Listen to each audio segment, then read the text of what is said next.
So today I'm here to talk about this elusive topic, happiness. It's something that everybody wants, right?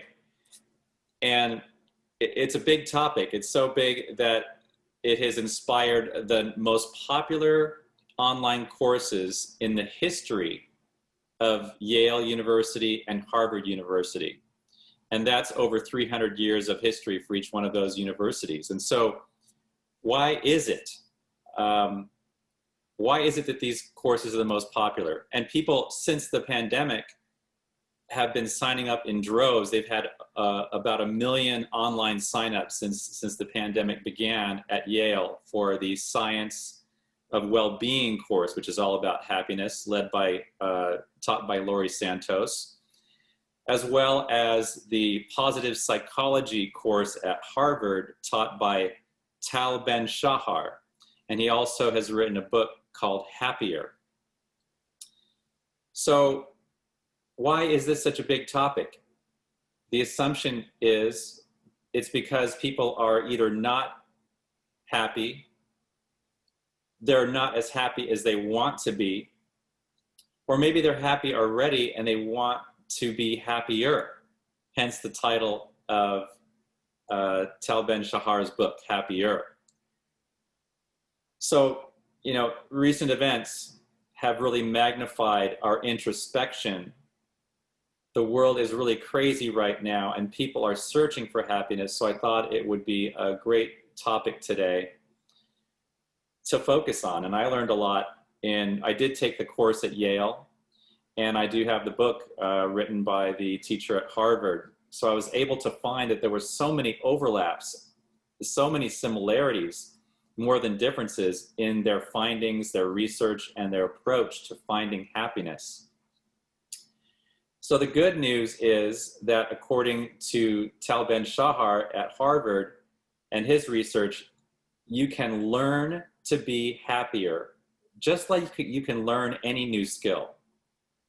And it doesn't all just happen like that. There's no one secret to happiness. It's a process, and there are practices behind that process. And it's a habit, a way of thinking, a way of being, changing that and being aware. I find that the answers are spiritual to me. So let's start out by reflecting a little bit in terms of why are we unhappy, or why are we not as happy as we should be, could be, want to be. According to Laurie Santos at Yale, it's because we are wanting the wrong things.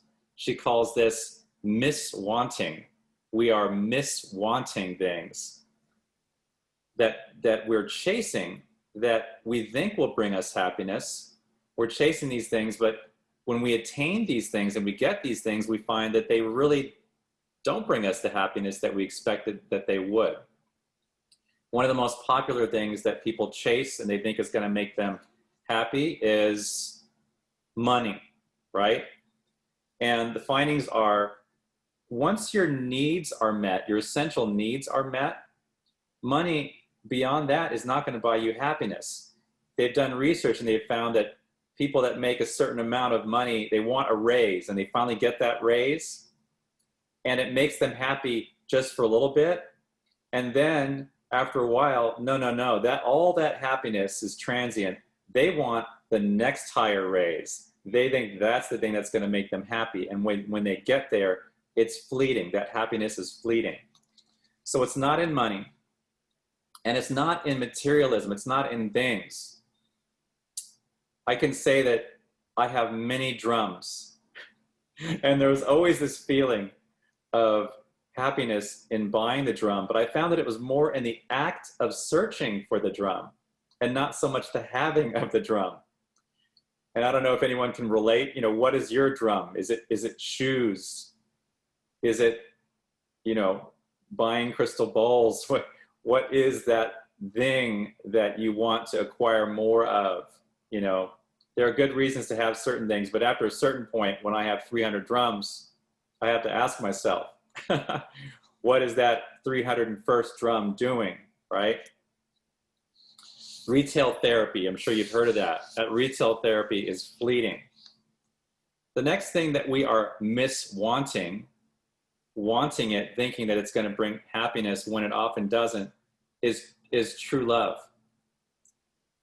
Studies have shown that if we are not happy in ourselves already, that when we find this love, there's about a 2-year high that happens when we meet our soulmate, our life partner, that if you are not happy before that, that person is not going to deliver you to happiness. That person is not going to make you happy. You're going to go back to your base state of what your natural happiness, your happiness without that relationship is. The next one is the perfect body. According to Yale's secondary research, losing weight, having cosmetic surgery does not result in making the person happier. Those things in themselves do not result in making the person happier. Maybe it's the health benefits that come with some of that, if that's applicable, that does lead to happiness. So all of these things that society overall has been going for, these materialistic things, these achievements, these marker milestone events, somehow we're miswanting what really is going to make us happy. What really is going to make us happy is somewhere else. Tal Ben-Shahar at Harvard goes on to say that some of us are caught in the rat race of doing things that are not making us happy in the short term, such as we're suffering today. Perhaps it's a job that we hate, thinking that when we go through a number of years of this state of suffering, there's going to be payoff at the end. And, you know, my ship is going to come in someday if I do this and suffer for it. But he says that's not the way to go, suffering today for some future happiness. He said we need to do things that make us happy today and will bring us future happiness. Finally, in terms of the reasons why we're not happy, some of us may be stuck in this state called nihilism. And I'll read to you what I had to Google nihilism. It says nihilism is the rejection of all religious and moral principles in the belief that life is meaningless. And at Harvard, the teacher there says that certain people have given up to this nihilistic viewpoint. They've given up that just happiness is not attainable. And so I ask you a question. Is there a time in your life when you thought that happiness was not attainable, or you were sad and you thought that happiness would never come? You thought that you'd always be in this state of sadness. I can remember there were certain times in my life where I couldn't see the light. I couldn't see that the sun was going to come up the next morning. But I'm glad I didn't give up. I'm glad I didn't give up. Aren't you? So next, I'm going to shift and talk about the keys to happiness, or the habits to happiness, that both Harvard and Yale agree on. And this is not, once again, it's not you're going to do this and you're going to become happy. It's, per the title of the book, happier should be the goal. Happier, 1% happier, 1% happier each day.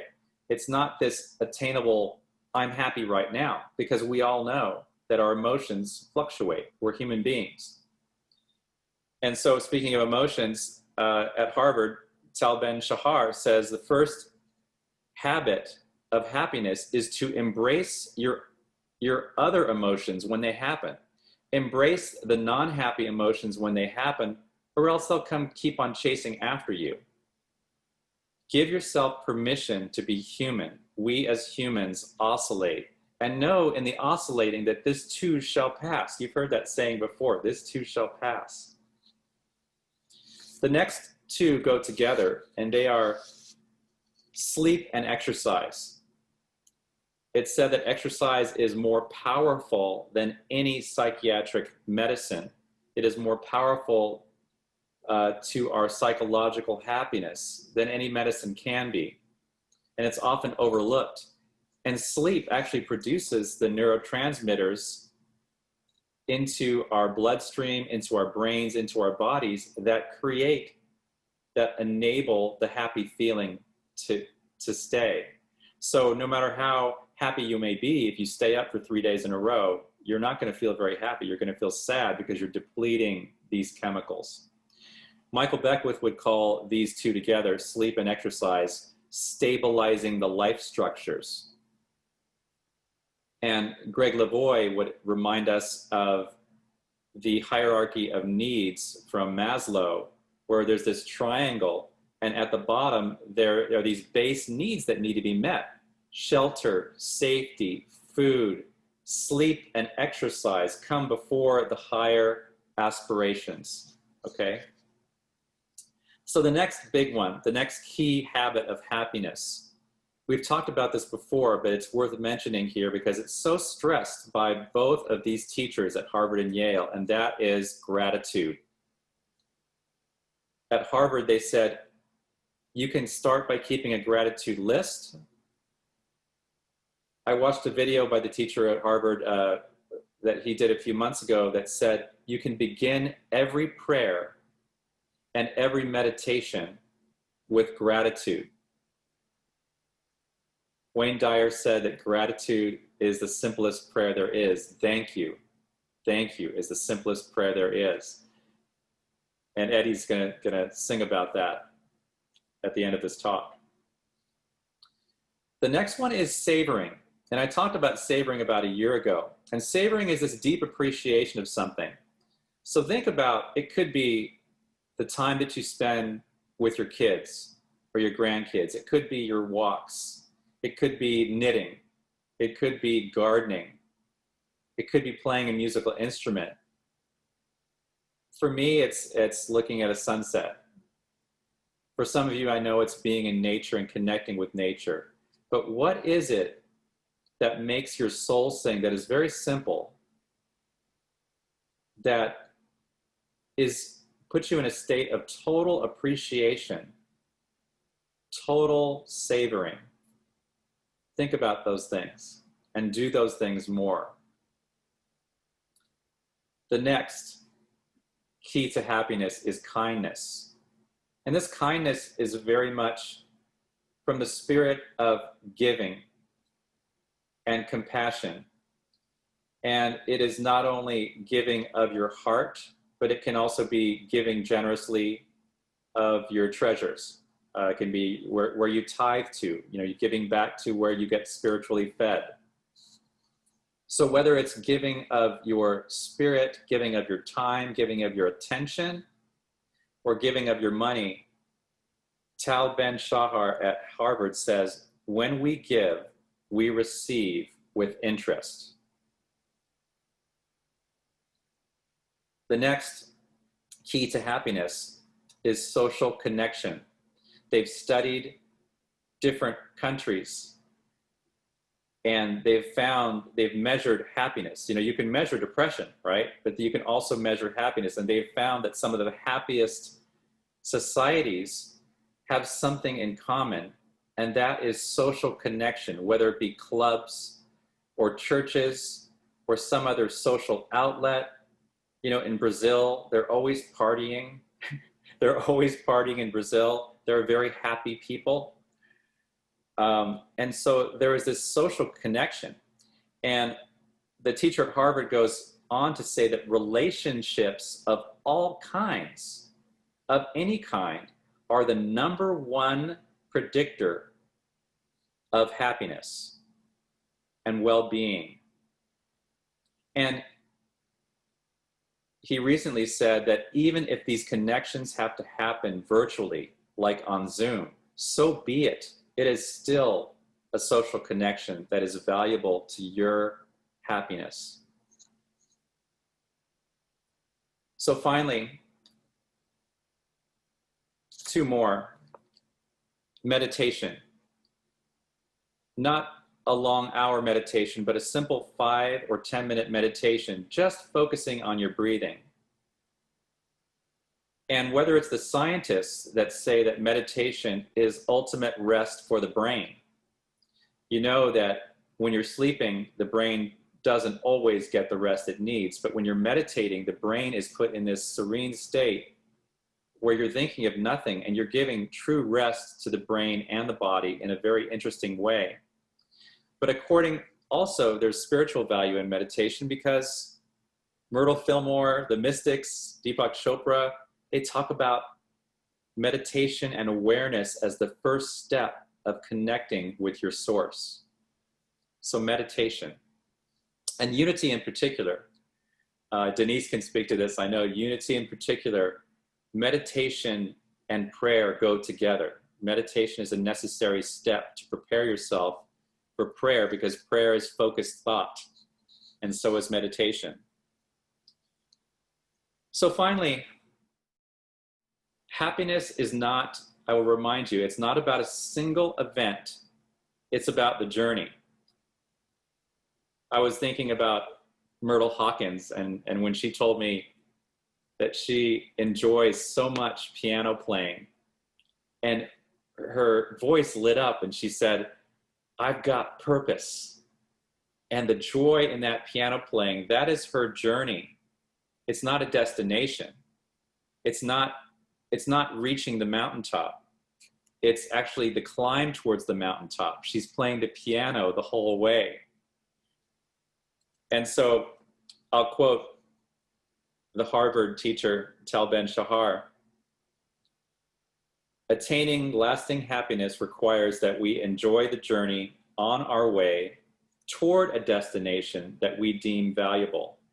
Happiness, therefore, is not about making it to the peak of the mountain, nor is it about climbing aimlessly around the mountain. Happiness is the experience of climbing toward the peak. And he often says, what is that peak that you're climbing towards? What is that North Star that you're climbing towards? It may be your guiding star. It may be equality realized on the planet. It may be peace realized in the planet. It may be being the best grandparent or parent you could possibly be. That may be your North Star. But it's the journey that gives you the peace and the satisfaction. So what is your North Star? What is the mountaintop that you're climbing towards? And be aware that it's the journey getting there that is the thing that's going to bring you the real happiness. So make it a journey of joy.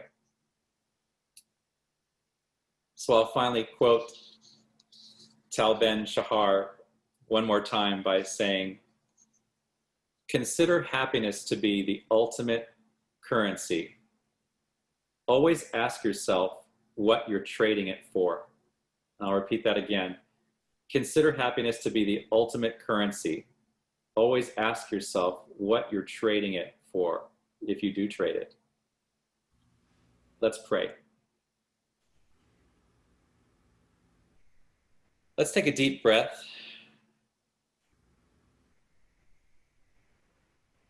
And be aware of the one power and the one presence that connects us inextricably to each other. The one power that gives us joy. The one power that gives us guidance and protection. The one intelligence. The one healing light. This is our joy. This is our bliss. This is our happiness. Welcome this feeling of happiness just a bit more by breathing and just opening your hands, opening your heart, asking for this feeling of happier to come upon you just a little bit more right now, welcoming it. And as you exhale, just breathe out all resistance to this wonderful, happier feeling. And when in doubt, bring yourself back to gratitude. There's always something to be grateful for. Let that gratitude shift you, expand you, Let that gratitude change your mind. I'm grateful for God in my life. I'm grateful for this community called Unity Spiritual Center of San Jose. I'm grateful for the opportunity to gather here each Sunday, to be together, to remember who we really are, to get smarter spiritually each week. I'm grateful for the music. I'm grateful for the prayers. I'm grateful for the meditation. I'm grateful for the community. In this gratitude, I simply let happiness be, and so it is.